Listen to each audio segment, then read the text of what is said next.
அண்மை செய்திகளை பார்த்து வருகிறோம். சிறப்பு தீவிர வாக்காளர் திருத்தத்திற்கு தடை விதிக்க கோரி உச்சநீதிமன்றத்தில் திமுக சார்பில் மனு தாக்கல் செய்யப்பட்டிருக்கிறது. விவரங்களோடு இணைகிறார் எமது செய்தியாளர் மதியழகன். அவரிடம் பேசலாம். வணக்கம் மதியழகன், விவரங்கள்.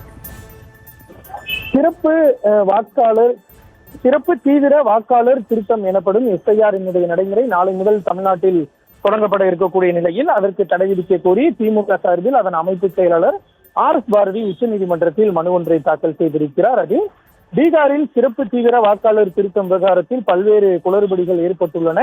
அதே நேரத்தில் அது தொடர்பாக தாக்கல் செய்யப்பட்டுள்ள வழக்கில் தற்பொழுது வரை இறுதி உத்தரவை உச்சநீதிமன்றம் பிறப்பிக்கவில்லை. இந்த சூழலில் தமிழ்நாட்டில் வாக்காளர் தீவிர திருத்தம் செய்வது என்பது ஜனநாயகத்திற்கு எதிரானது ஆகும் என மனுவில் குறிப்பிடப்பட்டுள்ளது. தமிழ்நாட்டில் தேர்தல் நடக்க சில மாதங்களே உள்ள நிலையிலும் வாக்காளர் பட்டியல் சிறப்பு தீவிர அந்த திருத்தம் மேற்கொள்வது என்பது ஏற்க முடியாத செயல் என்றும் தெரிவிக்கப்பட்டு இருக்கிறது.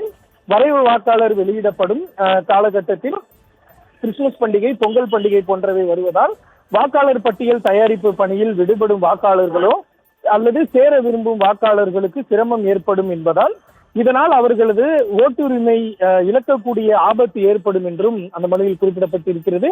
உச்சநீதிமன்றத்தில் பீகார் தொடர்பான சிறப்பு வாக்காளர் திருத்தம் தொடர்பான வழக்கில் இறுதி தீர்ப்பு வராத நிலையில் தமிழ்நாட்டில் அறிவிக்கப்பட்டுள்ள வாக்காளர் பட்டியல் திருத்தப் பணி தமிழ்நாடு மக்களின் ஓட்டுரிமைக்கு எதிரான செயல் எனவும், எனவே இந்த திருத்தப் பணியை தேர்தல் ஆணையம் மேற்கொள்ள தேர்தல் ஆணையத்திற்கு தடை விதிக்க வேண்டும் என்றும் அந்த மனுவில் கோரிக்கை விடுக்கப்பட்டுள்ளது.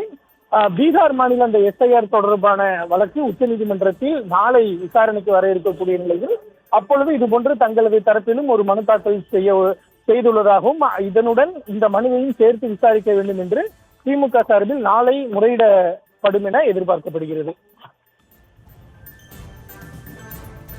விவரங்களுக்கு நன்றி மதியழகன்.